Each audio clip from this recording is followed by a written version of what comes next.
Hi, I'm JR. Welcome to the studio. Today I want to talk about guitars. There's a lot of Squier guitars out there, and a lot of them aren't high-end guitars. A lot of them are just, let's face it, they're junk. But every now and then you'll come across some really good stuff. The guitar I've got in my hands today was okay. It had some cool things about it, but there was other stuff about it that absolutely sucked. There's still some things that I'm not super keen about, but I've had this guitar since the late 90s, and for what it is, this is a very good guitar. They sent it out, they called it a double fat Tele. It's a Squier. You can see it on the headstock there. It's battle worn, battle scarred. It's got the original machine heads on it.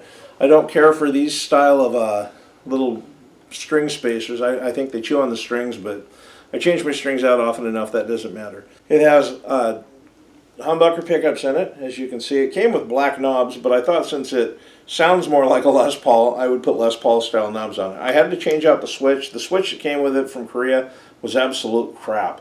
It was super noisy. Same with the pots. The pots didn't sound good, and I changed the capacitors on them. I don't remember what I changed them to, but I wanted to get more of a growly sound, so I went with that.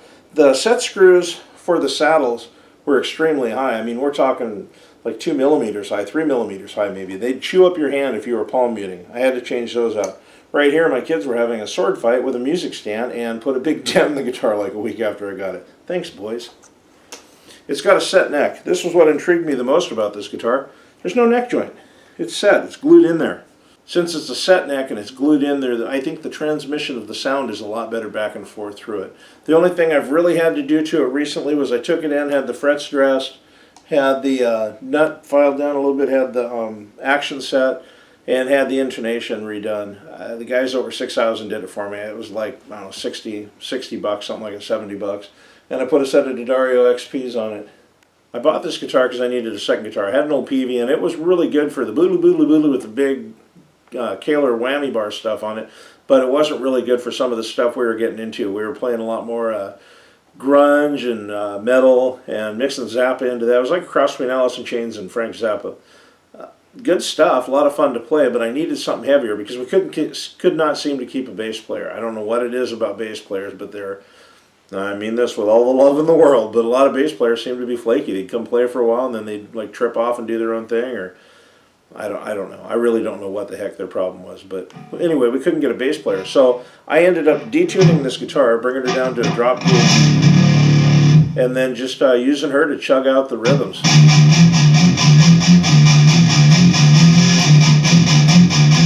She's great for that. She's definitely one of a kind. I've only seen a couple of them on the internet, and every time one pops up, people say, what in the heck is this thing? Do you know anything about it? What's it worth?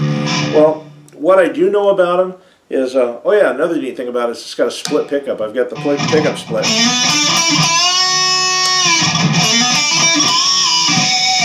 Don't know if you can hear that on the cheesy mic on my camera or not, but that's kind of cool. By the serial number on these, you can tell that they were made in the Court factory in Korea. Fender makes a lot of different guitars there, and this I think was a dry run that they did before they ran a bunch of double fat, arch top, sculpted top Telecasters for Fender under the Fender name. These are made out of mahogany. They're heavy as stink. You play this thing for 4 hours. You do a full show with this thing, you're going to know you did something because it is heavy.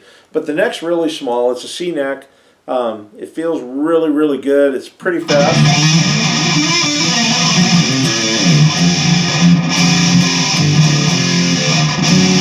Bad thing about it is the pickups I've got on it.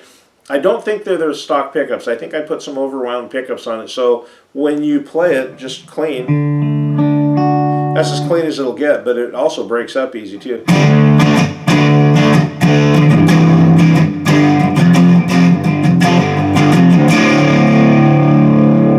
So there you go. That's what she's really good for. And if it sounds like that clean, put a little bit of a tube screamer or something on it.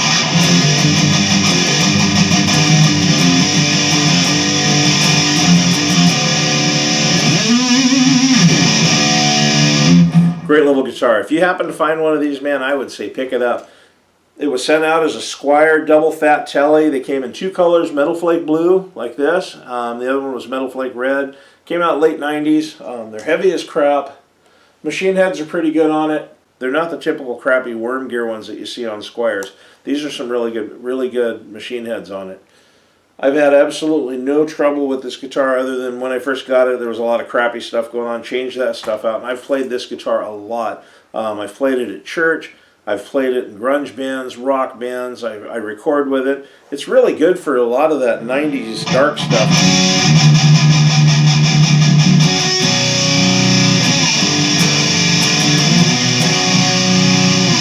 Love that song, but I can't play any more of it or I'll get sued. So anyway, if you see one of these guys out there and you're looking for a solid, affordable axe that you can put a couple $100 into and make it into something truly unique that'll last you a lifetime, man, I would say snatch it up. I've heard of these going for $300 to $500, and I'd say they're worth it. One of the few Squiers that I would say, yeah, absolutely pick it up. So there you go. Enjoy.